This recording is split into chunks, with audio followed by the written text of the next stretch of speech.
तो इतिहास के पन्ने पलटकर जानना चाहेंगे कैसा रहा अब तक आईटीबीपी का सफर। ये शुरुआत हुई 4 बटालियन के साथ जब चीन के साथ युद्ध चल रहा था, और ये शुरुआत हुई थी एक गुरिल्ला फोर्स के तौर पर।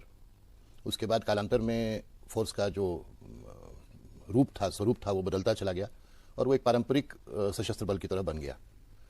हमने इस बीच एशियाड में 1982 में, कॉमनवेल्थ हेड्स ऑफ गवर्नमेंट में, कॉमनवेल्थ गेम्स के दौरान इन सब में भूमिकाएं निभाई।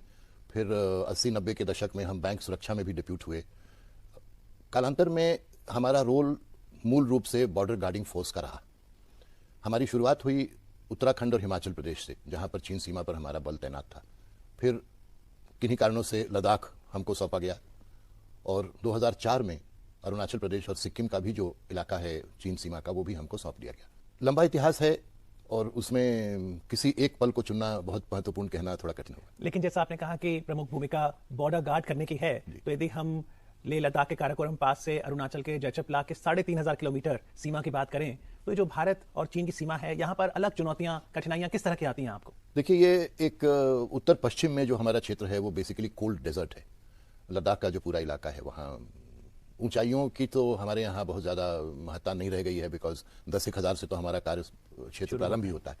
लेकिन ठंड बहुत भीषण होती है और बर्फ़ के समय में कई बार हमारी जो हमारी चौकियाँ हैं वो कम्प्लीटली कट ऑफ हो जाती हैं।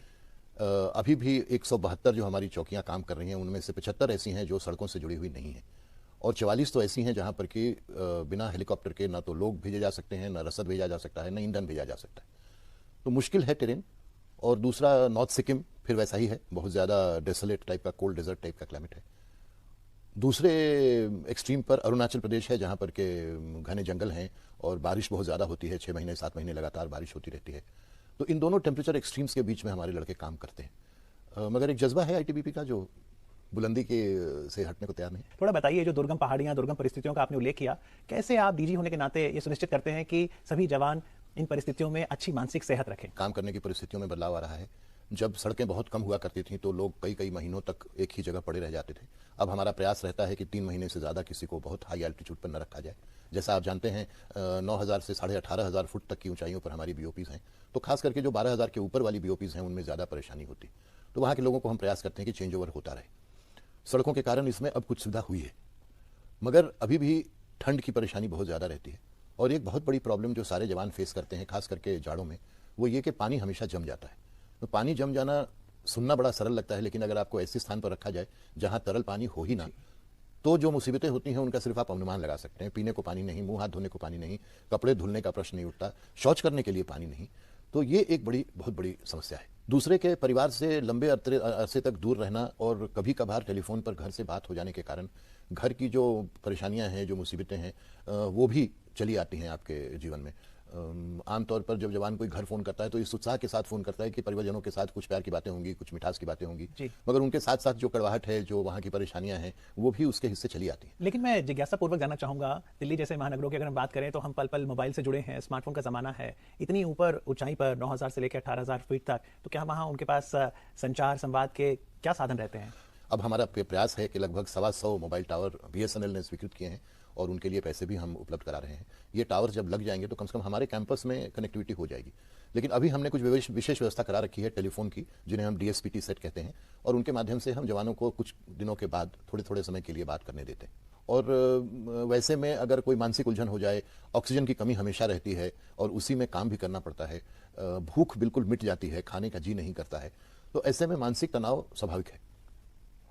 हमारे यहाँ एक काडर हुआ करता था, एजुकेशन काडर, जो बेसिकली हमारे रिमोट लोकेशंस में छोटे बच्चों को पढ़ाने के लिए और ये एडल्ट एजुकेशन इन सब पर ध्यान देता था। मगर कालांतर में जब स्कूल्स काफ़ी होने लगे और वे ज़रूरतें कम होने लगी उनकी, तो हम लोग ने उनको एजुकेशन कम स्ट्रेस काउंसलर करके कन्वर्ट कर दिया। उनको व्यावसायिक प्रशिक्षण दिलाया गया है। सौभाग्यवश हमारे यहाँ प्रोफेशनल साइकियाट्रिस्ट भी हैं और उन्होंने भी उनको ट्रेनिंग दी है। तो उनके माध्यम से हम स्ट्रेस काउंसलिंग पर बहुत जोर देते हैं, और जहाँ जहाँ पर हमारे ये स्ट्रेस काउंसलर्स उपलब्ध हैं वो अपने लेवल पर काउंसलिंग का भी काम करते हैं, और जब किसी को विशिष्ट परेशानी होती है तो उनसे सहायता भी लेता है। तो जैसा बॉर्डर गार्डिंग के साथ साथ आपने कहा आईटीबीपी के अन्य भूमिका भी रहती है, उसमें से एक है आपदा प्रबंधन। तो क्या आईटीबीपी हमेशा तत्पर रहता है कि खुदा न खास्ता कोई डिजास्टर हो जाए तो उसका मैनेजमेंट करना हो? आपदा के बारे में ड्राइंग रूम में बैठकर बात करना और दरअसल उसको झेलना में बहुत बड़ा फर्क है जी। सौभाग्य कहिए दुर्भाग्य कहिए मेरा, मैं जब दिल्ली आया पहली बार तो मेरी पोस्टिंग डीजी एनडीआरएफ के तौर पर हुई थी जी। और वो समय था जब उत्तराखंड की त्रासदी तुरंत समाप्ति हुई थी। आईटीबीपी के संबंध में ये कहना है कि हम चूंकि पर्वतों में ही काम करते हैं और पर्वतों पर ही हमारी लोकेशंस हैं, बटालियंस हैं, पीओपीज हैं, हमारे फोर्स में जो भी आता है वो पर्वतारोहण में, स्कीइंग करने में, रस्सों के इस्तेमाल में, दरअसल माउंटेन में हर तरह की मूवमेंट करने का एक अभ्यस्त हो जाता है और कुशलता भी आ जाती है उसमें। तो जब भी वैसे रिमोट लोकेशंस में कोई त्रासदी होती है, चाहे कोई गाड़ी खड्ड में गिर जाए या नदी में बह जाए या कोई बच्चा बह जाए या कई तरह की प्रॉब्लम्स होती हैं, लैंडस्लाइड्स हो जाएं, तो उनमें सबसे निकट हम ही उपलब्ध हैं। और हमें हमारा एक अपना इंस्टीट्यूट है जिसमें हम आपदा प्रबंधन पर सभी लोगों को प्रशिक्षण भी देते हैं। तो हमारे लड़के प्रशिक्षित हैं और हमारे पास इक्विपमेंट भी है। तो जैसे ही कोई जानकारी मिलती है हम सबसे पहले प्रयास करते हैं कि अधिक से अधिक जानों को बचाएं।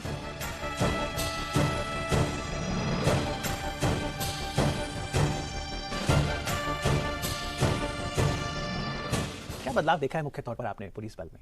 बदलाव पुलिस बल में अलग से नहीं आया है, बदलाव एक तरह से देखिए तो समाज में ही आया है। चूंकि जिंदगी की रफ्तार तेज हो गई है, इलेक्ट्रॉनिक उपकरणों के कारण संचार के माध्यम बहुत अच्छे हो गए हैं, तो किसी से भी संपर्क साधना बहुत आसान है। जहां पहले चिट्ठी पत्री हुआ करती थी वहां आजकल छोटे से एसएमएस से काम चलता है। जहां आपको कतारों में लगकर रेलवे की टिकट और ये सब करना पड़ता था, आज के दिन में आप ऑनलाइन बुकिंग कर लेते हैं। तो तेज रफ्तार एक तरफ आया है और उसके कारण संभवतः एक अधैर्य आ गया है हर किसी में। हम भी एसपी हुआ करते थे 83 के 80 के दशक में, 90 के दशक में। अपराध होते थे, हम उनमें मेहनत करते थे, उनका अनुसंधान करते थे, दोषी को पकड़ते थे, उसको सजा भी होती थी, मगर बहुत अधिक दबाव नहीं रहता था। आज जो एसपी जिलों में काम कर रहे हैं या फील्ड में काम कर रहे हैं उनके ऊपर बहुत ज्यादा दबाव रहता है, क्योंकि लोग चाहते हैं कि जो अपराध हुआ है उसकी 5 मिनट में लोग पकड़े जाएं और उनको सजा भी हो जाए। तो ये इंस्टेंट जस्टिस, क्योंकि हर चीज इंस्टेंट मिल रही है, तो जस्टिस को भी इंस्टेंट ढूंढने लगे हैं लोग, जो कि संभव नहीं है और उचित भी नहीं होगा, क्योंकि अगर सही अनुसंधान किए बिना किसी को सजा दिला दी जाए तो वो भी अन्यायपूर्ण होगा। एक तो पहलू ये है। दूसरा ये है कि हमारे समय में इतने इलेक्ट्रॉनिक उपकरण नहीं थे, मोबाइल फोन्स की लिसनिंग, उनको वॉच में रखना, क्रिमिनल्स को ट्रैक करना, और बहुत ज़्यादा साइंटिफिक एड्स उपलब्ध नहीं रहा करते थे। तो बड़े पुराने और ट्रेडिशनल ढंग से हम अनुसंधान किया करते थे, तो बस वो कड़ी मेहनत ही एक विकल्प रह जाता था। इन सब में बदलाव आया है, मगर कहीं कहीं पर लोग शॉर्टकट लेने लगे हैं जो शायद अच्छा नहीं। लेकिन टेक्नोलॉजी के साथ साथ एक महत्वपूर्ण साधन जो पुलिस बल का रहता है खासतौर पर कठिन परिस्थितियों में, वो हैं जो एनिमल्स साथ होते हैं, चाहे वो हॉर्सेस हो, डॉग्स हो, और आपकी लीडरशिप में आपका प्रयास है कि उनका भी पूरा ध्यान रखा जाए। अभी आपको खुशी होगी जानकर हमने अपने फोर्स में हॉर्सेस के लिए और डॉग्स के लिए भी मेडल इंस्टीट्यूट किए हैं, और हर एक साल हमारे फोर्स का जो सबसे अच्छा घोड़ा और सबसे अच्छा श्वान होगा उसको हम मेडल से अलंकृत करेंगे। दैट अपार्ट हमारा जो एक अपना इंस्टीट्यूट है जहां पर कि हम डॉग्स की ट्रेनिंग करते हैं, नेशनल लेवल के रेपुटेशन है उसकी। एनिमल्स जो हैं हमारे लिए बहुत महत्वपूर्ण इसलिए भी हो जाते हैं हमारे आईटीबीपी में, चूंकि हमारे कई लोकेशंस ऐसे हैं जहां पर के सामान ले जाने के लिए, जब किसी की पोस्टिंग होती है तो वो अपना सामान लेकर के जाता है, जब लौटता है तो सामान लेके आता है, राशन का सामान पहुंचाने के लिए, ईंधन पहुंचाने के लिए, यहां तक कि पीने का पानी पहुंचाने के लिए हमको कई बार म्यूल्स का इस्तेमाल करना पड़ता है। नॉर्थ ईस्टर्न सेक्टर में हमारे कुछ याक भी हैं, उनका भी हम इस्तेमाल करते हैं। तो जैसे आप डीजी हैं आईटीबीपी के, आपका लीडरशिप स्टाइल क्या है, कैसे कार्य करते हैं आप? इतनी बड़ी फोर्स, जैसे आपने कहा 7 बटालियन, 90,000 से ज्यादा पर्सनल, कैसे मैनेज करते हैं? मैं हमेशा से एक पार्टिसिपेटिव मैनेजमेंट में विश्वास करता रहा हूं, तो मेरा प्रयास ये रहता है कि हमारे जितने सीनियर मैनेजर्स हैं उनकी राय हर महत्वपूर्ण विषय पर ले ली जाए। ऑफकोर्स निर्णय तो अंततः किसी एक व्यक्ति को लेना ही पड़ता है और वो मैं लेता हूं, लेकिन उसके पूर्व मैं चाहता हूं कि हर दृष्टिकोण, हर पहलू समझ लिया जाए किसी भी प्रॉब्लम का। तो मेरा स्टाइल हमेशा से पार्टिसिपेटिव रहा है। और एक चीज जो व्यूअर जरूर जोड़ेंगे आईटीबीपी से, वो ये है जो सालाना कैलाश मानसरोवर यात्रा होती है या फिर अमरनाथ यात्रा, उसमें किस तरह की भूमिका देखते हैं आप? अमरनाथ यात्रा में तो हमारा रोल सीमित रहता है, वहाँ सीआरपी ज़्यादा और जैन के पुलिस ज़्यादा रोल अदा करती है। हमारी भी कुछ कंपनियां जाती हैं सहायता करने के लिए, बट कैलाश मानसरोवर यात्रा एक है जो कि लगभग पूरी तरह से हमारे ही संरक्षण में चलती है। उसमें हम संचार व्यवस्था प्रोवाइड करते हैं, सुरक्षा व्यवस्था प्रोवाइड करते हैं और मेडिकल फैसिलिटीज़ प्रोवाइड करते हैं। हमारा एक ऑफिसर लियाज़ों के तौर पर हर एक टीम के साथ जाता है। इस वर्ष भी लगभग 25 टीमें गई हैं, जिनमें लगभग 2000 यात्रियों को हमने दर्शन करवाया है। अब एक नया मार्ग खुल गया है नाथुला सिक्किम के माध्यम से, जिसमें लोग सड़क यात्रा करते हैं और गाड़ी से जाते हैं, तो वो सरल हो गया है लोगों के लिए जाना, बट हमारा रोल दोनों जगहों पर रहता है। तो हम इस रोल को तो समझ रहे हैं, लेकिन आपको लगता है कि जो रोल असली समझना है किसी ने, तो बहुत जरूरी है कि वो लेह लद्दाख जाए, वो अरुणाचल जाए, तभी शायद समझ पाएंगे कि आखिरकार वो जवान जो उतनी ऊंचाई पे काम कर रहा है आखिर किन परिस्थितियों में काम कर रहा है। बिल्कुल। इससे पहले, क्योंकि हमने आईटीबीपी की भूमिका जान ली है, बहुत से ऐसे युवा होंगे जो इस पुलिस बल का हिस्सा बनना चाहते होंगे, तो थोड़ा बताइए किस तरह की भर्ती होती है, क्या स्कोप है? देखिए, आईटीबीपी में भर्ती होने की जिसको भी इच्छा हो वो सबसे पहले तो हमारे वेबसाइट पर जाए, वहाँ सारी जानकारी उपलब्ध है। और हमने अब एक रिक्रूटमेंट के लिए पोर्टल भी बना लिया है जो कि लॉन्च हो चुका है, वहाँ सारी सहायता मिल जाएगी। हमारे यहाँ बेसिकली एक तो जो हमारा मेन काडर है जिसको जनरल ड्यूटी काडर कहते हैं, उसमें भर्तियां होती हैं असिस्टेंट कमांडेंट के लेवल पर जो यूपीएससी करती है, और बाकी सब इंस्पेक्टर्स और कांस्टेबल्स हवलदार्स के लेवल पर वो स्टाफ सिलेक्शन कमीशन करता है। तो रिक्रूटमेंट के लिए हमेशा एडवर्टीजमेंट्स निकलते हैं और उनकी सारी विवरण उसमें रहता है। जो युवा हैं जिनको के साहसपूर्ण या एडवेंचरस लाइफ में आना हो, उनके लिए आईटीबीपी बहुत बढ़िया करियर है एंड प्रमोशंस के प्रॉस्पेक्ट बहुत बढ़िया है। आप ऐसी जगहों पर आपकी ड्यूटी होती है जो सारे रमणीक स्थल हैं। ये सही है कि थोड़ा जीवन कठिन है, मगर जीवन के शुरुआती दौर में थोड़ा कठिनाई सह करके अगर रमणीक स्थानों पर रहने को मिल जाए तो मेरे ख्याल से ये बड़ा आकर्षक है। Stands by this ancient code drawn from the pages of Mahabharata. It means hard work and efficiency leads to success. An apt philosophy for a premier Central Police Training Institute like ours. The ITBP Academy trains men to be officers, to be strong and resolute, fair and righteous, informed and astute. It is a place where they are taught to be ready to meet all eventualities in the line of duty, to seek excellence in every endeavor, and to always uphold the honor and pride of the nation. तो आपको आसानी से अच्छा talent मिल जाता है या आपको लगता है आज का युवा बहुराष्ट्रीय कंपनी के जो बड़े सैलरी पैकेजेस हैं उसकी ओर ज्यादा आकर्षित होता है? जनाब, पैसों की उपयोगिता एक सीमा तक ही रहती है। मैं आपको एक वाकया बताऊं कि मैंने जब नौकरी शुरू करी तो मैं एक बैंक में काम किया करता था और मुझको 400 रुपये तनख्वाह मिलती थी उस समय। फिर जब आईपीएस में आया तो 850-900 रुपये के करीब पैसे मिला करते थे, और वो इतना ज़्यादा होता था कि मेरी पत्नी 400 रुपये में पूरा घर चला लेती थी। और उन दिनों भी हालांकि लोग चिढ़ाते थे कि तुम बड़े कंजूस किस्म के हो, बट 100-150 रुपये में तब भी बचा लिया करता था। आपका बेटा सॉफ्टवेयर में, बेटी लॉ कर रही है, तो उन्होंने इच्छा जताई कि हम देश की सेवा में फोर्सेज में आना चाहते हैं। देश की सेवा सॉफ्टवेयर इंजीनियर भी करता है और लॉयर भी करता है। हमने कभी भी मेरी पत्नी ने या मैंने कभी अपने बच्चों को किसी एक दिशा में भेजने की कोशिश नहीं की, और उनका जो स्वाभाविक रुझान था उस तरफ वो गए और हमने उनके रुझान को समर्थन देने की कोशिश की। लेकिन पुलिस की नौकरी करना अपने आप में काफी चुनौतीपूर्ण रहता है, ऐसे में आपके परिवार का सहयोग कैसा रहा? मेरे पिता भी पुलिस में थे, मेरे दादा प्रमोटेड आईएएस अफसर थे, मेरे ससुर जो हैं वो भी आईपीएस अफसर हैं। तो ये माहौल तो परिवार में शुरू से ही था। विवाह होने के बाद भी जब मैं एएसपी था और कभी कभार 2-3 दिन तक घर नहीं लौटता था, तो मुझे मन में लगता था कि मेरी नई नवेली पत्नी है, उसको परेशानियां होती होंगी, बट उनसे पूछने पर वो यही कहा करती थी कि मैंने तो ये जिंदगी देखी हुई है और मैंने चुन के तुमसे शादी करी है, तो प्रॉब्लम क्या है? आपके फादर अरुण जी की कोई बात याद आती है आपको जो आज भी आपको जीवन में बहुत प्रेरणा देती हो? बड़े परोपकारी थे और तटस्थ होकर रहने की सीख हमेशा उन्होंने हमको दी। कोई भी कठिन परिस्थिति आती थी तो वो कहते थे कि इसको एक्सेप्ट करो और आगे बढ़ो, और कभी कभार फेलियर्स होते हैं, उनके लिए परेशान नहीं होना। विषमताएं आती हैं जीवन में। पढ़ने लिखने वाले लोग थे, उनको म्यूज़िक का बड़ा शौक था, बुद्धिज़्म पर बहुत काम किया हुआ था उन्होंने, तो थोड़ा आध्यात्मिक प्रवृत्ति के थे। और माता जी की अगर बात करें तो जब वो देखती हैं कि बेटे ने इतनी सम्मानित पोस्ट पर कार्य किया है तो बहुत गौरवान्वित महसूस करती होंगी। हाँ, मगर अब मेरे ख्याल से कुछ दिनों से उसको ये चिंता लगी रहती है कि अब बहुत हो गया, तुम सेवानिवृत्ति जल्दी हो जाए तो कुछ दिन नॉर्मल जीवन भी बिता लो। लेकिन अगर स्कूल लाइफ की बात करें तो सेंट माइकल स्कूल पटना में जब आप पढ़ते थे, वहां आप कह रहे थे फादर केविन का भी बहुत प्रभाव रहा आप पर।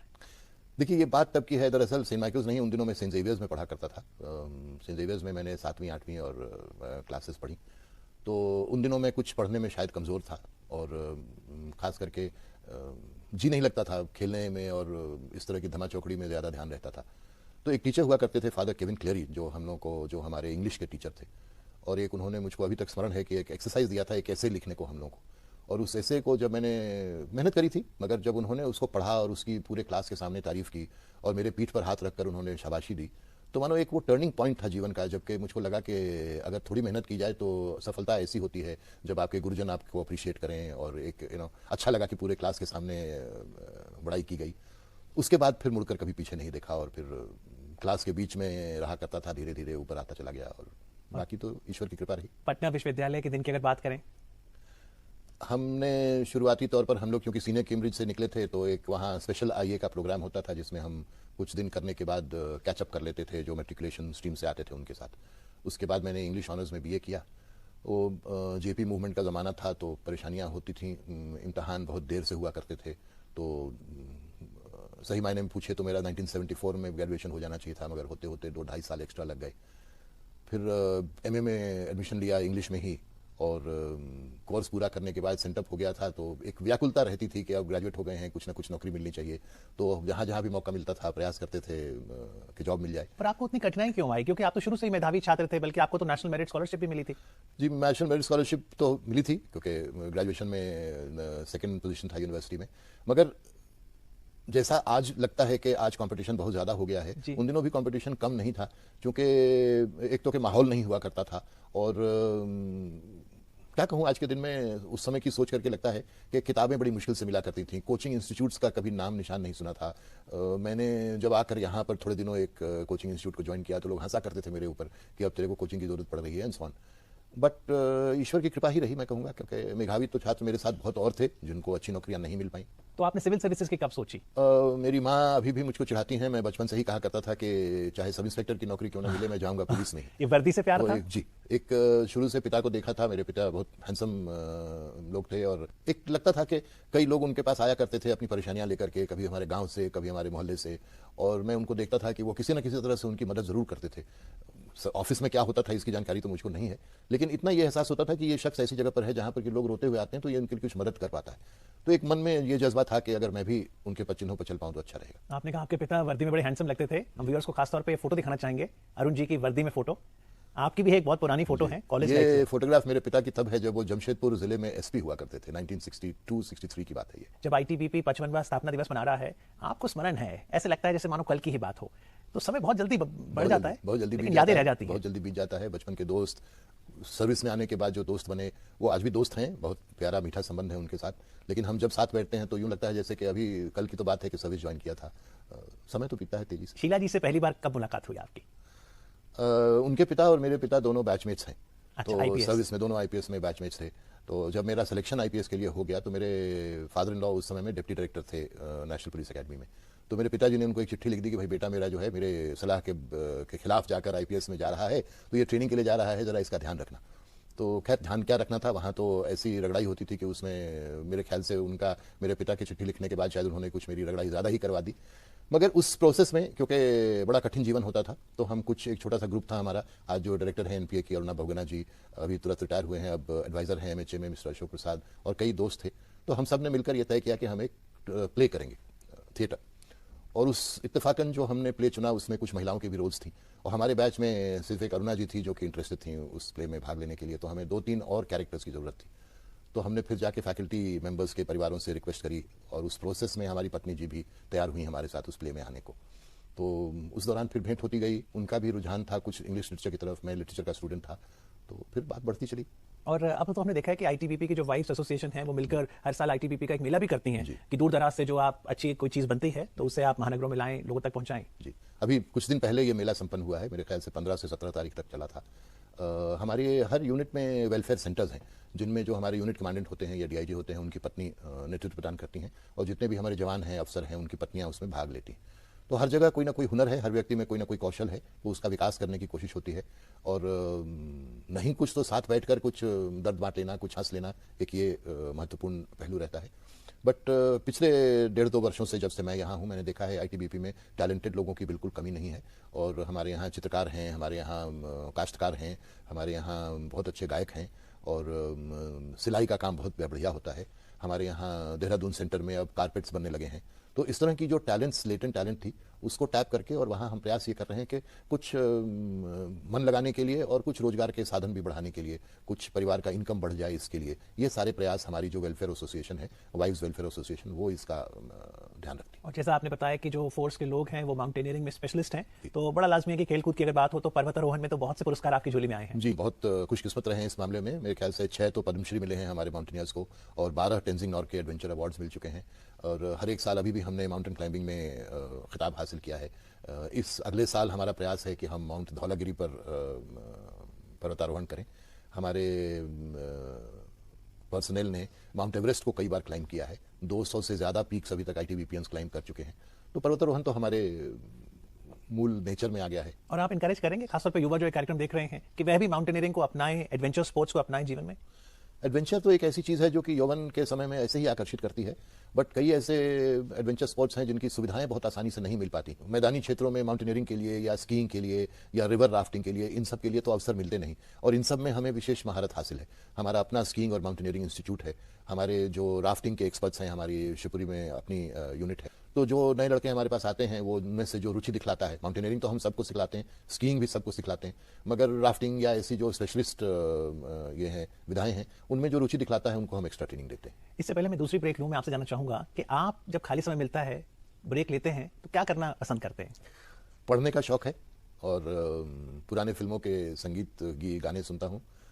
पुराने टीवी सीरियल्स देखने का बड़ा शौक है, बेसिकली इंग्लिश सीरियल्स का। और मैं और मेरी पत्नी दोनों ट्रैवल बहुत करते हैं।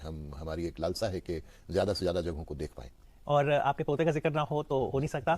तो जो 3 साल का पोता है आपका कार्तिक, वो घर में समझता है कि आप आईटीबीपी के महानिदेशक हैं या उसके लिए सिर्फ दादाजी? अभी तत्काल तो दादाजी ही हैं, बट कभी मेरी टोपी सर पे डाल करके सलाम करने की कोशिश करता है। कभी मैंने एक अरुणाचल से एक कैप लेकर के आया था, कभी उसको लगाकर घूमता है।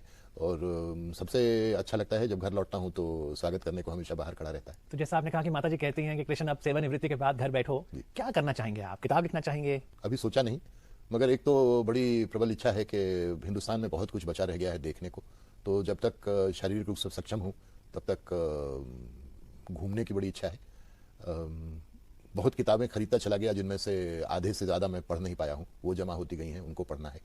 गांव के जो पुराने संबंध हैं वो कई बार उलाहना देते रहते हैं कि तुम अब पिछले 2 साल से मैं जा नहीं पाया हूँ, तो गांव के अपने जो प्रियजन हैं उनके साथ थोड़ा समय बिताना चाहूँगा। लोगों ने आपको जरूर कहा होगा कि आपकी आवाज़ बहुत अच्छी है। Thank you. तो क्या ये भी संभव है कि आने वाले समय में कृष्ण चौधरी जी अपनी आवाज़ ब्रॉडकास्टिंग में आजमाएं? पब्लिक स्पीकिंग तो पब्लिक सर्विस का एक हिस्सा बन जाती है। ऑफ कोर्स जो हमारे राजनेता हैं उनको जितनी महारत हासिल है उतनी, क्योंकि वो उनको बहुत ज़्यादा ऐसे अवसर भी मिलते हैं और उनकी एक बाध्यता भी रहती है कि पब्लिकली बोलें। पर हमारे साथ भी कई बार पब्लिक स्पीकिंग के मौके मिलते हैं और प्रारंभ से ही आपको आदत लग जाती है, बिकॉज आप भीड़ के सामने खड़े होते हैं तो बोलने की आवश्यकता, कभी अपने जवानों के साथ होते हैं तो बोलने की आवश्यकता। तो धीरे धीरे ये कौशल। सर, अगर हम बात करें कि यहाँ से आगे क्या, तो 55वां स्थापना दिवस है, क्या विजन है आपका? 2-3 बहुत बड़ी प्राथमिकताएं हैं जिन पर हम कुछ दिनों से प्रयास भी कर रहे हैं और सरकार भी इसमें संवेदनशील है। पहला तो यह है कि हमको जो हमारी डिप्लॉयमेंट है उसका घनत्व कुछ बढ़ाने की आवश्यकता है। नॉर्थ वेस्ट में तो कम, मगर उत्तर पूर्व में घनत्व को बढ़ाने की बहुत तत्काल आवश्यकता है। इसके लिए कई प्रस्ताव हमने सरकार को दे रखे हैं और सरकार में उन पर बहुत गंभीरता से विचार भी हो रहा है। तो हमारा अनुमान है कि कुछ, मैं तो चाहूँगा मेरे समय में हो जाए। अभी मुझको 8 महीने बाकी हैं आईटीबीपी में रहने के। अगर हो गया तो बढ़िया, वरना समय के साथ तो इनको होना ही होना है। इसके अलावा सिर्फ फोर्स की वृद्धि करने से कोई भी बल सक्सेसफुल नहीं हो सकता। तो हमको लगातार टेक्नोलॉजिकल इनपुट्स की ओर ध्यान देना पड़ता है ताकि फोर्स मल्टीप्लायर की तरह से वो काम कर पाएं। अब 2 पहलू हैं उसके महत्वपूर्ण। पहला तो यह है कि हमारे लिए आवागमन एक बहुत बड़ा प्रॉब्लम है। तो हम लोगों ने अभी बहुत अच्छी क्वालिटी की कुछ एसयूवीज खरीदी हैं। गृह विभाग की बहुत सक्रिय मदद के कारण हम टोयोटा फॉर्च्यूनर्स ले पाए, फोर्ड एंडेवर्स ले पाए और उनको हमने अपनी बीओपी पर लगाया है। उनके टेस्ट हो रहे हैं। मेरा प्रयास है कि जो हमारे लगभग 95 बीओपीज हैं जो रोड कनेक्टेड हैं, वहाँ तक तो हम एक एसयूवी ज़रूर पहुँचा दें। क्योंकि होता यह है कि कई बार अगर कोई बीमार पड़ गया या अवकाश पर आना है तो 10-10, 12-12 दिन तक पैदल चल करके आना, या फिर रिमोट लोकेशंस में बसें नहीं मिलती हैं, कोई बस सर्विस तो होती नहीं है, तो बहुत ज़्यादा समय उनका बर्बाद हो जाता है। अवकाश के उतने दिन उनके छूट जाते हैं। अगर हमको कभी रिस्पॉन्स करना पड़ा तो भी हमारे पास द्रुत गति के वाहन होने चाहिए। दूसरा पहलू है कि चूंकि as you are aware the Chinese border is very famously called the most peaceful disputed border in the world now. So our task is basically of surveillance. तो हम निगरानी रखना और चौकसी रखना, ये हमारा सबसे महत्वपूर्ण कार्य होता है। क्योंकि आपने कहा है चौकसी करना, थोड़ा बताइए। जैसे आईटीबीपी सेंट्रल पैरामिलिट्री फोर्स है, लोग सेना आर्मी को समझते हैं और कई बार ये सोचते हैं कि आर्मी और मान लीजिए आईटीबीपी सेम काम कर रहे हैं, तो कितना अंतर है या कितनी समानता है? ये कहना बहुत कठिन, किसी एक पैमाने पर इसको एक ढंग से इसको एक्सप्लेन करना बड़ा कठिन होगा। बट मुख्यतः समझने की आवश्यकता यह है कि जिन देशों से हम युद्ध की स्थिति में नहीं होते हैं वहाँ सेना को आगे रखने के बजाय सेना थोड़ा पीछे रहती है बॉर्डर से, और हम चूंकि बॉर्डर गार्ड करते हैं इसलिए जाहिर तौर पर हम बिल्कुल सीमा पर रहते हैं। तो अधिकांशतः हमारी जो चौकियाँ हैं वो सीमा के और नज़दीक हैं। परंतु कई ऐसे क्षेत्र हैं जो संवेदनशील हैं जहाँ पर कि सेना और हम एक साथ लोकेटेड हैं, और वहाँ पर दरअसल हमारी जो गतिविधियाँ हैं उन पर सेना का बहुत प्रभाव रहता है। हम कहाँ पेट्रोलिंग करेंगे, कितनी बार पेट्रोलिंग करेंगे, यह निर्णय भी सेना लेती है। और आपकी लीडरशिप में एक और इनिशिएटिव जो लिया जा रहा है ऊंची पहाड़ियों में, वो है कंपोजिट बीओपी का। जी, मैं अभी आपको बताने वाला था जी। कि मैंने शुरू में आपसे कहा कि वहाँ सबसे बड़ी परेशानी जो हमारे जवानों को है वो है भीषण ठंड की और तरल पानी के अभाव की। जी।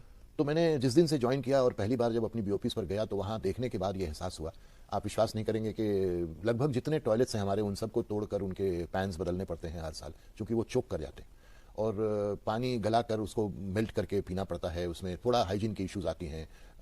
Other than the very simple fact कि मैं चाहूँ तो हाथ बढ़ाकर पानी पी लूँ, ये इतना सामान्य कृत्य है और इसका अभाव कितना सालता होगा मनुष्य को, ये आप अनुमान लगा सकते हैं। तो मैं बिल्कुल एक मिशन मोड में मैं इसके पीछे पड़ गया था कि कोई उपाय निकाला जाए। ढूंढते ढूंढते पता चला कि लद्दाख में कुछ, लेह में कुछ ऐसे होटल हैं जो कि दिसंबर जनवरी की भयानक ठंड में भी गेस्ट को रखते हैं। तो हमने पता किया क्या उनके यहाँ व्यवस्था है। तो एक तो उनके यहाँ जो कॉपर ट्यूबिंग फ्लोर में लगाकर जैसे यूरोप में होता है उससे वो हीटिंग करते हैं, और दूसरे उन्होंने अंडरग्राउंड सम्प्स बनाकर वहाँ से डायरेक्टली पानी को पंप कर लेते हैं। तो कितनी भी ठंड हो बाहर में, अंडरग्राउंड वाटर रिमेन्स लिक्विड। तो ये जो हम कंपोजिट बीओपी हमने डिजाइन करवाई है उसमें एक तो प्रयास ये है कि बाहर कितना भी टेम्परेचर हो जाए, अंदर का टेम्परेचर 20-22 डिग्री के पर कायम रखा जाए, और दूसरे के चूंकि हम पानी को अंडरग्राउंड से लेकर और बिल्डिंग के डायरेक्टली अंदर ले आएंगे बिना बाहर एक्सपोज किए हुए, तो वो पानी जमेगा नहीं। आप विश्वास नहीं करेंगे, लेह में अब 1-1.5 महीने के बाद जितनी वाटर सप्लाई है वो हम बंद कर देते हैं, क्योंकि अगर पानी उनमें रह जाएगा पाइपों में तो सारी पाइपें फट जाएंगी और उसके बाद जब फिर नॉर्मल टेम्परेचर लौटेंगे तब फिर वाटर सप्लाई चालू होगी। तो ये कॉम्पोजिट बीओपीज की डिज़ाइन हमने बनवाई, थोड़ा साइंटिफिकली इंटेंस डिज़ाइन है, और उसमें पावर सोर्स के लिए हमारा ये प्रयास रहा कि हम जो फॉसिल फ्यूल्स हैं उन पर डिपेंडेंस को कम करें, क्योंकि अभी डीजल के या केरोसिन के जनरेटर चलाने से उनसे पोल्यूशन भी होता है और फॉसिल फ्यूल पर डिपेंडेंस रहता है। और चूंकि लद्दाख के क्षेत्र में धूप की कमी नहीं रहती, 350 दिन बढ़िया धूप रहती है, तो हमने सोलर पावर को उसके लिए चुना है। तो वहाँ सोलर पावर्ड ये कॉम्पोजिट बीओपीज होंगी। मैं आपको बताऊं, क्योंकि ये थोड़ा महंगा प्रोजेक्ट भी है और उसकी जो साइंस है वो थोड़ा कॉम्प्लिकेटेड है, तो मैं भी थोड़ा इनिशियली घबराया हुआ था कि पता नहीं हम सरकार के इतने पैसे लग रहे हैं, ये सक्सीड करेगा नहीं करेगा। तो किसी ने बताया कि स्ट्रक्चरल इंजीनियरिंग के मामले में आईआईटी रुड़की हमारे देश में प्रमुख मानी जाती है। तो हमने इस डिज़ाइन को फिर आईआईटी रुड़की को भेजा और उन्होंने उसकी वेटिंग करी, कुछ उन्होंने सुझाव भी दिए जो हमने इनकॉर्पोरेट करे हैं, और पहली ऐसी बीओपी अब बनना शुरू हो गई है। हमारी ये उम्मीद है कि प्रयास तो ये है कि मेरे रिटायर होने के पहले मैं उसको देख लूँ, नहीं भी हो पाया तो अगले सीजन तक वो बीओपी बन के तैयार हो जाएगी।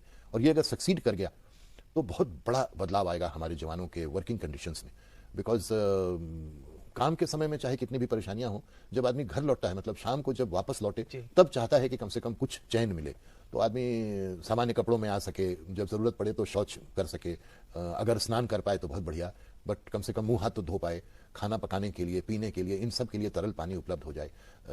यही एक मिशन है जिसके पीछे मैं लगा हूं और मैं आशावान हूं कि ये होगा। एक और सकारात्मक बदलाव का जिक्र करना चाहूंगा। आईटीबीपी की बात करें या अधिकांश पुलिस बल की, देखा गया है कि पुरुषों का ही वर्चस्व रहता है, लेकिन अब तो महिला टुकड़ियां भी हैं, तो 18,000 फीट पर चाहे पुरुष हो या महिला हो, दोनों के लिए मुश्किल रहता है। जी, आपको जानकर बहुत अच्छा लगेगा कि जब ये लड़कियां अपनी ट्रेनिंग के दौरान भानु में इनकी ट्रेनिंग हो रही थी, तो मेरा उनसे इंटरेक्शन हुआ और मैंने उनसे थोड़ा एक ट्रेपिडेशन था कि पता नहीं महिलाएं हैं, शायद न जाना चाहें या उनको हिचक हो, मगर इतना उमंग और इतना जोश दिखा उनमें। और मैंने भी उनको समझाया कि अभी जीवन के शुरुआती दौर में जब आप फिजिकली सबसे एक्टिव हैं, उस समय में आपको ये कठिन पोस्टिंग्स कर लेनी चाहिए। तो आज 15 बीओपीज पर, हमारे हाई एल्टीट्यूड बीओपीज पर महिलाएं तैनात हैं, और हमने उन पर उनके लिए कुछ जेंडर न्यूट्रल व्यवस्थाएं करी हैं, जैसे टॉयलेट्स अलग ढंग के बनवा दिए हैं, उनके थोड़ा उनको प्राइवेसी की ज़रूरत पड़ती है तो उसकी व्यवस्था कर दी गई है।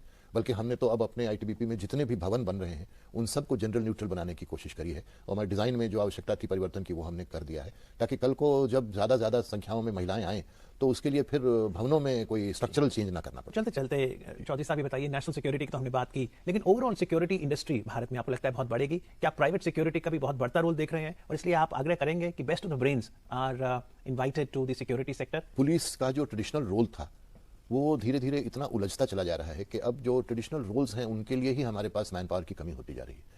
दरअसल अपराधों को का निरोध करना, ताकि वो प्रिवेंट करना और उनका अनुसंधान करना, अपराधियों को सजा दिलाना, सड़क पर या समाज में शांति व्यवस्था कायम रखना, यातायात की व्यवस्था को सुदृढ़ रखना, ये हमारे बड़े मौलिक कर्तव्य हैं। मगर इतनी सारी छोटी छोटी प्रॉब्लम्स धीरे धीरे आती गई और सरकार को भी आवश्यकता महसूस हुई कि यहाँ पुलिस को लगाया जाए, तो अब इम्तहानों को कंडक्ट करने में या वेरियस ऐसे ड्यूटीज़ हैं जिनमें के पुलिस लग जा रही है, जिनको के सरलता से कोई दूसरे संगठन भी कर सकता है, जिसे संभवतः उतने ज़्यादा लीगल पावर्स की या उतने ज़्यादा प्रोफेशनल कॉम्पिटेंस की आवश्यकता नहीं है। तो ये विचार बहुत लंबे अरसे से चल रहा है पुलिस डिपार्टमेंट में भी, और सरकारें भी इस पर सोच रही हैं कि कौन कौन से ऐसे दायित्व हैं जो पुलिस से लेकर आउटसोर्स कर दिए जाएं टू प्राइवेट एजेंसीज, ताकि पुलिस जो है वो अपना प्रोफेशनल काम बेहतर कर सके। और सुप्रीम कोर्ट की भी जजमेंट आई थी 10 साल पहले कि पुलिस रिफॉर्म्स हों और रूरल सेंट्रिक होने के बजाय पीपल सेंट्रिक, पीपल फ्रेंडली हो जाए। It's a very difficult problem, and generations of police officers इस पर विचार करते रहे हैं और हमेशा ये कोशिश रहती है कि पीपल सेंट्रिक आप बने, बट इसी पुलिसिंग एक ऐसा काम है जिसमें आप हमेशा किसी न किसी के खिलाफ पुलिसिंग कर रहे होते हैं। अनलाइक वेरियस अदर सर्विसेज, चिकित्सक जो है वो उससे आपको राहत मिलती है और we can go on like that, but आपके पास जब भी दो पक्ष आते हैं तो उनमें किसी न किसी एक के खिलाफ तो आपको होना ही पड़ता है, बिकॉज जिसके भी जो सही है उसके पक्ष में आप जाएंगे तो दूसरा कहेगा कि आप हमारे खिलाफ हो गए, तो एक एडवर्सेरियल रोल सा बना रहता है। प्लस जब लोग उत्तेजित हो जाते हैं और भीड़ जमा रहती है और पथराव होता रहता है, उस समय में जाहिर है कि आप जितना संयम बरत सकें वो आप करते हैं, आपको चोट लगती है, आप परेशानियों को झेलते हैं, लेकिन एक धीरे धीरे एक माहौल बनना चाहिए जिसमें एक अंडरस्टैंडिंग हो कि जो पुलिस का कर्मी है वो भी दरअसल समाज का ही एक अंग है, और इस वर्दी के नीचे I am also just a common man.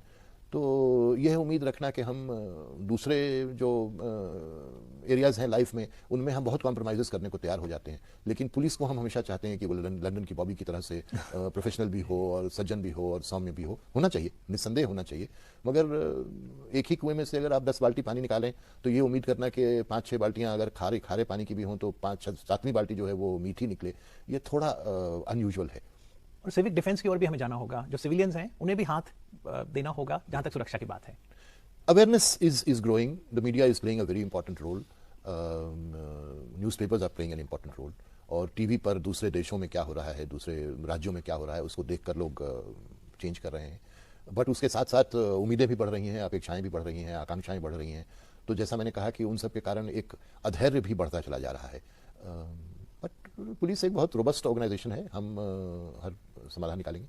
तो पटना के स्कूल से पटना विश्वविद्यालय, 79 में आईपीएस, शादी, परिवार, उसके बाद अलग अलग महकमों के सम्मानित पदों तक पहुंचना, जिंदगी में आप जब पलट के देखते हैं कोई रिग्रेट भी है? Any regrets? I can't think of anything. I can only say कि अगर जीवन दोबारा जीने को मिले तो मैं फिर संभवतः वही करूंगा जो इस जीवन में किया। कुर्बानी बहुत दी, जब फर्स्ट चाइल्ड का बर्थ था तभी आप ड्यूटी पे थे।